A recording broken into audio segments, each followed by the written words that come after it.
Hi guys, Happy New Year. Today is the first of the year. New year, new me. Just kidding. But New Year improved me. So today I just wanted to share with you guys my 2024 low-buy goals, financial goals, just what I'm doing. Because I do plan on talking about this a lot throughout the year. But this is still 75% a perfume channel. I'm just dabbling into some beauty and also adding some low-buy stuff because the main focus of my low-buy is perfumes and beauty. All right, so let's just get started. These are just my goals. Let's see, what's my disclaimer? Who do I want to not offend today? These are my goals, no pressure for you. You do you. You do whatever you want with your life. I'm just sharing what I'm doing with mine, okay?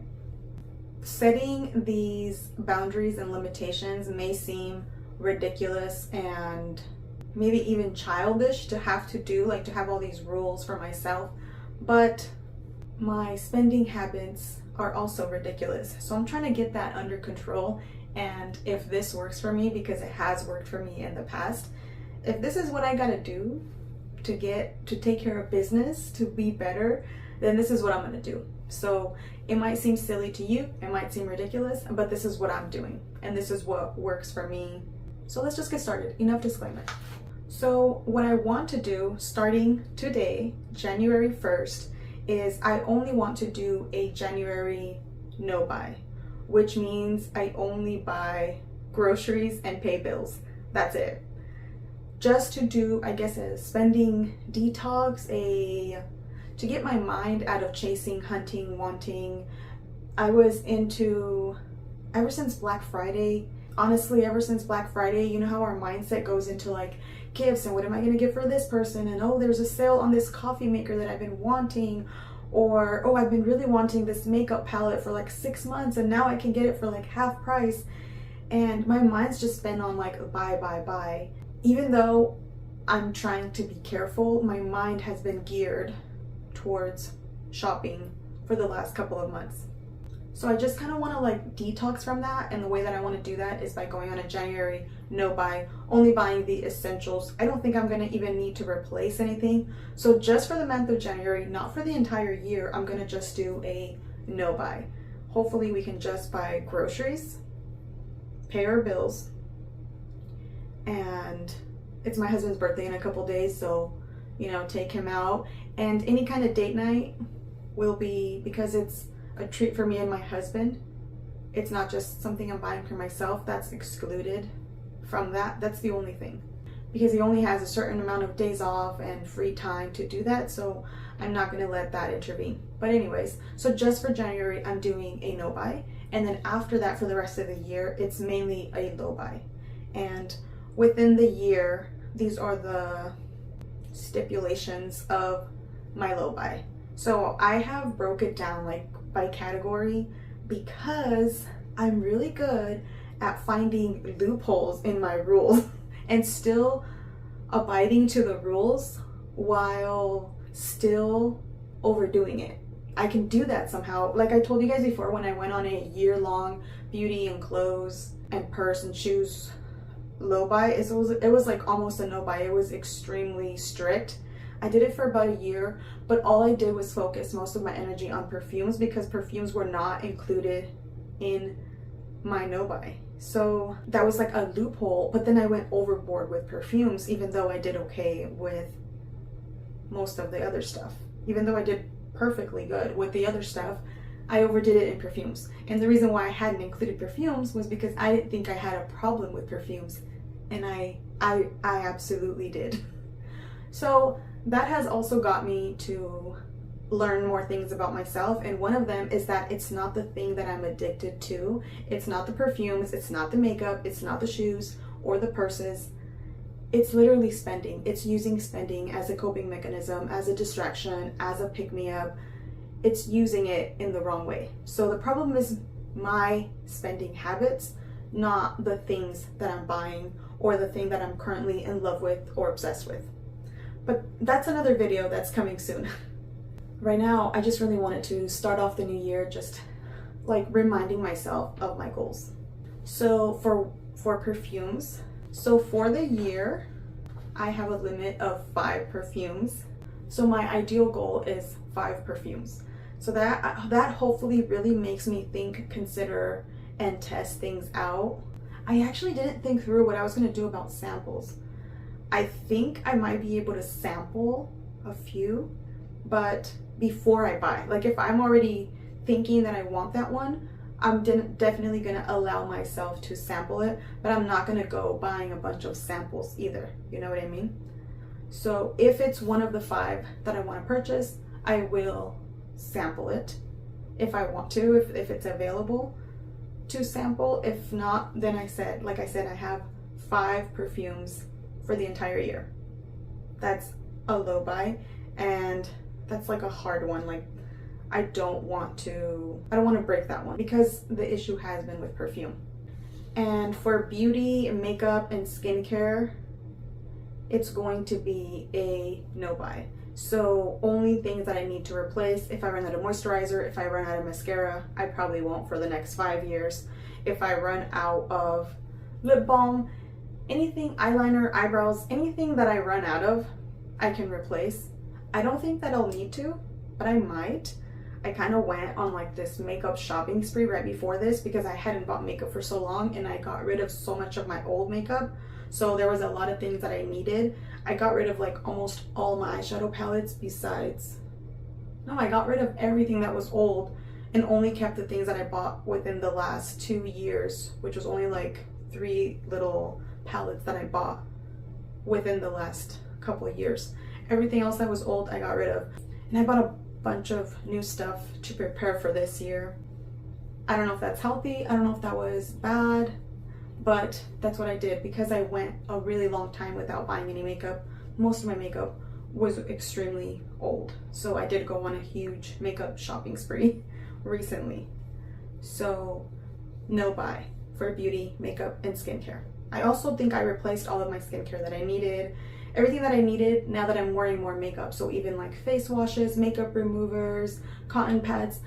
I think I'm stocked up on everything, so I don't have to even think about it. So I don't find myself going to Ulta because I need makeup remover and then end up grabbing like this new eyeshadow or something that comes out, you know? So I try to do that so I wouldn't tempt myself. So no buy for beauty and skincare. And for my hair, I'm also pretty stocked up because of Black Friday sales, but I can buy any kind of replacements, but only with a limit of $100 because I don't want to get into hair and start focusing my money on hair or like these hair products or hear about this new thing that's amazing that's gonna fix all of my damage. I don't want to go overboard with it, so I'm going to set a limit of $100. So that's really just going to cover shampoos and conditioner, and maybe if I need to replace my heat protectant, and that's it. I don't want to go overboard in that area because I will find something to go overboard with if I leave that open.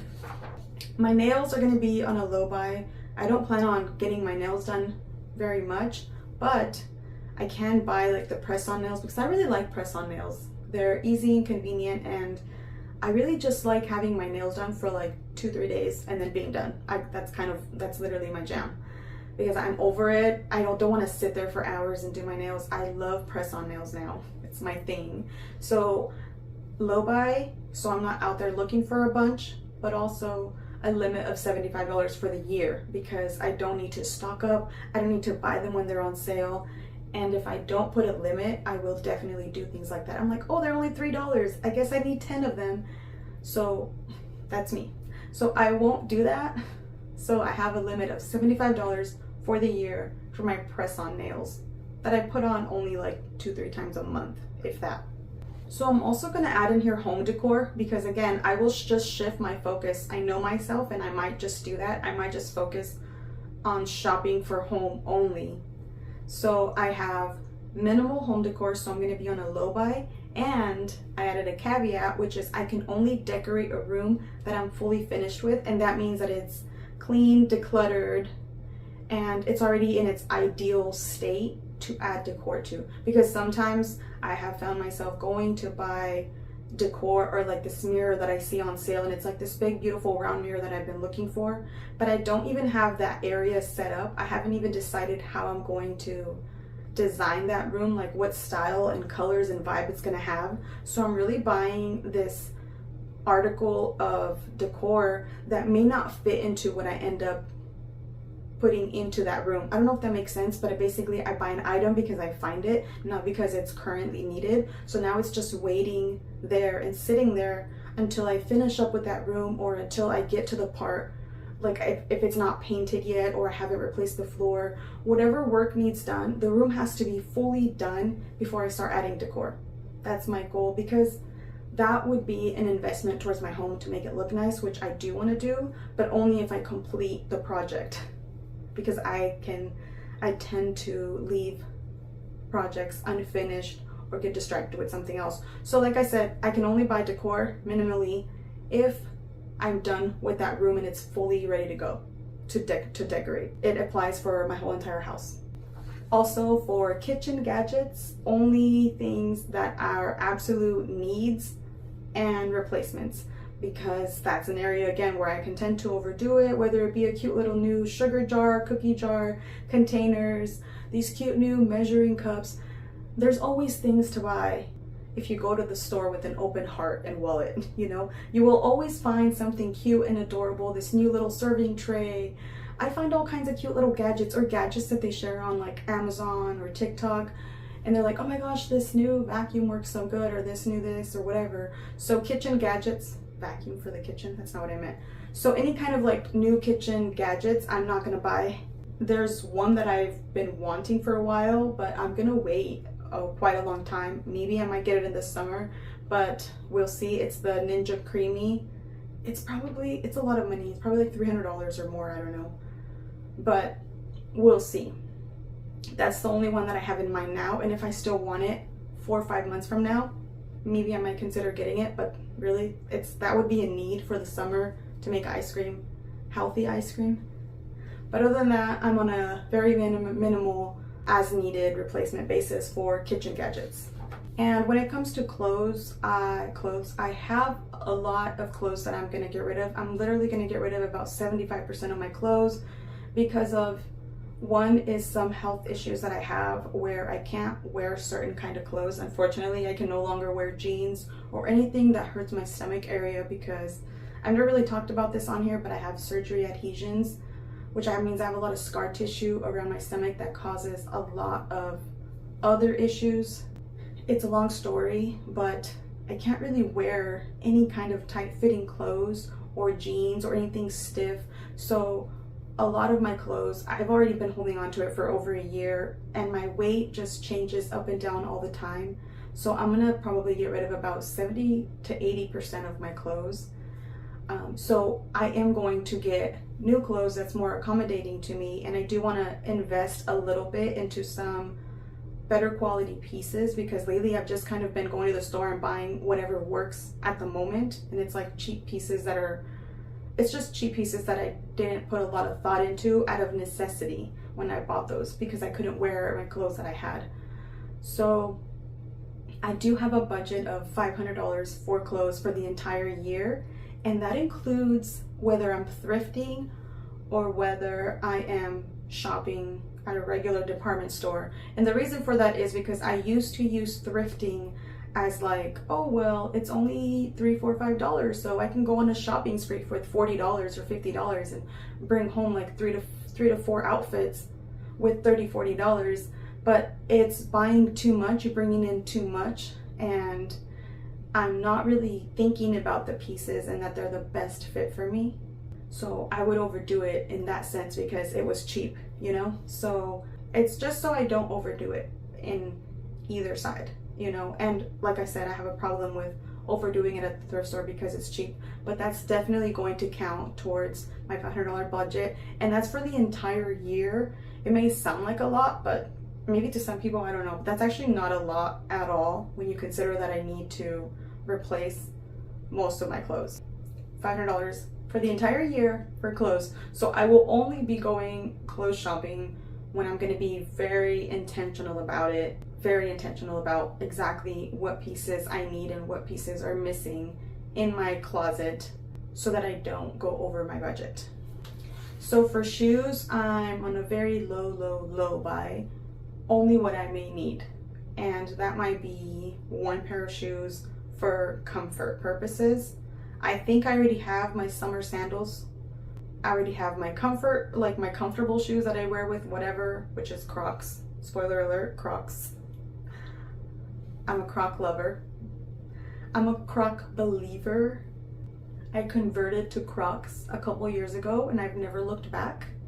And I love I have Dark Martin sandals that I wear all summer long. They're just like black, kind of grungy sandals. I wear them with literally everything.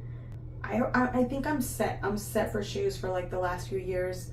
So I don't think I'm gonna buy any shoes whatsoever. Zero purses unless I need to replace my one main purse that I use. Other than that, no purses. And then I have one more budget for crafts, hobbies, current obsession, my creative needs, anything like that I'm being creative in, that's expressing my creativity or whatever I'm obsessed with at the time. I have a budget for that of $20 a month, which equals to $240 a year. That's not a lot either when you think of $20 a month for crafts and projects, because in the past I would get obsessed with like this new hobby or creative outlet and then just overdo it with buying the tools for it or the things I needed for it and not always put in the effort and time, but just buying everything that I needed. So it's gonna be $20. So my crafts and creativity better not be expensive. Like, it can't be expensive. I won't allow it to be. My budget won't allow it. That even goes for videos. So if I want to make a video and I want to wear a cute bow for it, and I want to wear a bow for the video because I'm going to be doing like maybe trying TikTok trends on me, like makeup or something. And if I want to buy a bow, I will go buy that bow for that video, but that's going to be for my $20 crafty creative budget. I need that to distract myself from buying. It's more like the creativity, you know. I have to have a creative outlet, and even YouTube and making videos is a creative outlet for me. So thank you guys for watching me, because if nobody watched me, I don't know that I would still do it. I might, because it's fun, but definitely the feedback of it is, it's way more engaging. Like, it keeps me wanting to do it. I probably would have gave up on YouTube a long time ago if you guys weren't there to like hear me out and give me feedback and talk to me. So anyways, that's a $20 budget. I don't know if any of this makes sense. I think it does. I think in all the budgets, like all of the things that I have, they add up to like almost $900, which is not a lot compared to what I spend when I go to the store mindlessly and just grab and get things. You know, $900, under $1,000 for the entire year sounds amazing. I would love that. I am going to be so proud of myself when I complete this low buy. I'm like setting that intention for this year that I want to be very conscious of the things that I'm doing, of myself, and just what I'm doing, like what message I'm putting out there by my purchases. And I struggle a lot with consumerism because it feels wrong to me, but yet I still do it. So I struggle with that a lot. Like, I don't know how to explain it. I kind of do where like binges where I overdo it and then I'm kind of like disgusted with myself and with it for a little bit. So then I'll stay away until it pulls me back in. And you know what? My next video is going to be what strategies companies use to make you spend more money and make you spend your money. That'll be my next video that I'm going to film here soon. I'll film it after this one, but I don't know when I'm going to post it because I want to post back-to-back low buy videos, you know. I still want to keep this a perfume beauty channel. So I think that's it for this video. Let me know if you have some goals similar to mine or any goal for the year, personal goals, whatever. Thank you guys so much for watching. Thanks for being here. Thanks for all the positive feedback. Thanks for a great 2023 here on YouTube, and I look forward to a great 2024. See you guys in my next video. Bye.